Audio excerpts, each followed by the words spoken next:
Assalamualaikum warahmatullahi wabarakatuh. Hai teman-teman, perkenalkan kami dari kelompok 5 kelas A Pendidikan Biologi. Nah, di sini kami akan membahas materi mengenai organogenesis pada tumbuhan. Namun, sebelum itu saya akan memperkenalkan teman-teman sekelompok saya. Yang pertama, Selisa Fitri, Milanda Kasim, Hijra Dumbela, Sarlin Gagu, Nopisa Fitri Lamangida, dan Faharizal Rumbalipar. Nah, sekarang kita akan masuk ke materi. Untuk teman-teman semua, materinya disimak baik-baik ya. Organogenesis merupakan proses terbentuknya organ seperti tunas, akar, baik secara langsung atau secara tidak langsung, melalui pembentukan kalus ataupun tidak. Sifat komponen, diferensiasi dan determinasi sel atau jaringan sangat penting agar terjadi organogenesis pada eksplan. Suatu sel dikatakan kompeten jika sel atau jaringan tersebut mampu memberikan tanggapan terhadap signal lingkungan atau signal hormon. Membentuk eksplan kompeten dapat dilakukan dengan memberikan perlakuan zat pengatur tumbuh yang cocok atau disebut dengan induksi ZPT. Organogenesis adalah suatu proses pembentukan organ yang berasal dari 3 lapisan germinal embrio yang telah terbentuk terlebih dahulu pada saat gastrulasi. Masing-masing lapisan yaitu ektoderm, mesoderm, dan endoderm akan membentuk suatu bumbung yang akan berkembang menjadi sistem organ tertentu yang berbeda namun berkaitan satu dengan organ lainnya.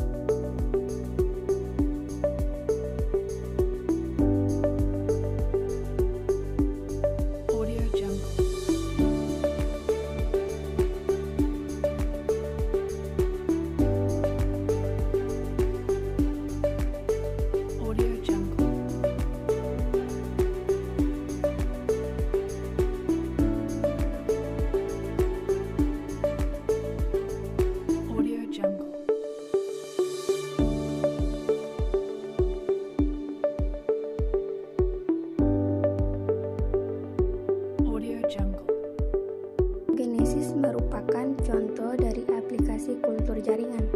Organogenesis merupakan proses yang menginduksi pembentukan sel, jaringan atau kalus menjadi tunas dan tanaman yang sempurna. Proses ini diawali oleh hormon pertumbuhan. Zat pengatur tumbuh berbeda yang diberikan pada media kultur dapat memberikan pengaruh yang juga berbeda pada eksplan yang ditanam. Organogenesis terjadi dipacu oleh adanya komponen-komponen seperti medium, komponen endogen selama eksplan mulai dikultur.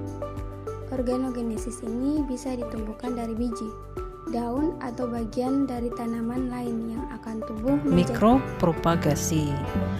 Tahap pertama adalah sterilisasi eksplan. Eksplan itu adalah bagian tanaman yang kita ambil dari tanaman induk.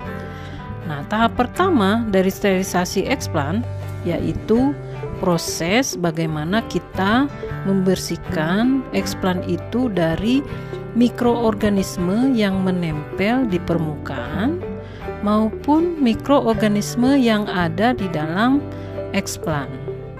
Karena nanti eksplan ini akan dibudidayakan secara aseptik. Jadi, dia harus dalam kondisi yang betul-betul steril dari mikroorganisme. Nah, contohnya pada tanaman pisang. Eksplan yang digunakan biasanya adalah pucuk tunas muda yang kita ambil dari unggul pisang.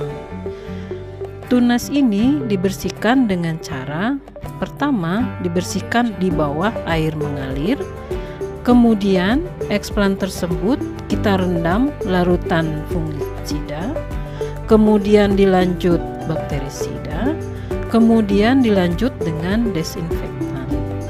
Biasanya kami menggunakan sodium hipoklorit untuk mematikan mikroorganisme yang menempel atau hidup di dalam eksplan tersebut.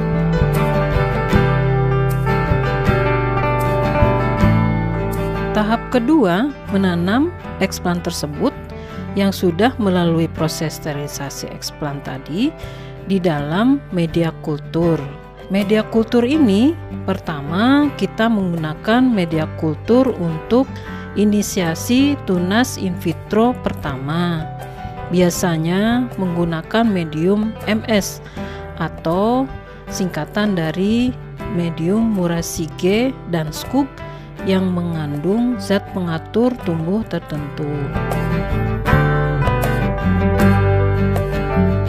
Selanjutnya, setelah kita mendapatkan tunas in vitro pertama, masuk ke tahap multiplikasi tunas, yaitu tahapan di mana tunas in vitro yang sudah kita dapatkan diperbanyak pada medium multiplikasi tunas, yaitu medium kultur yang mengandung sitokinin yang berfungsi untuk menggandakan tunas.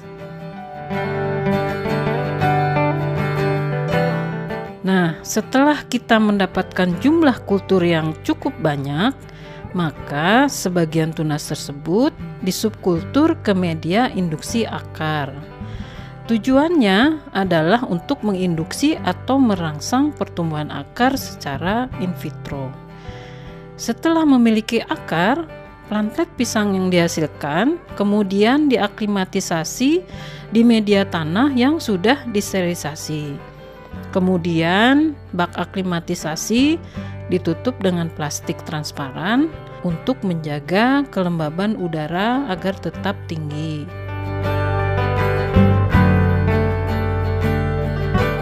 Setelah 1 bulan disungkup, plantlet kemudian ditanam di media tanah di dalam polybag. Kemudian dipelihara selama 3 bulan di persemaian hingga menjadi bibit yang siap tanam di lahan. Demikian video dari kami. Terima kasih sudah menonton, semoga bermanfaat. Kurang dan lebihnya kami mohon maaf. Wassalamualaikum warahmatullahi wabarakatuh.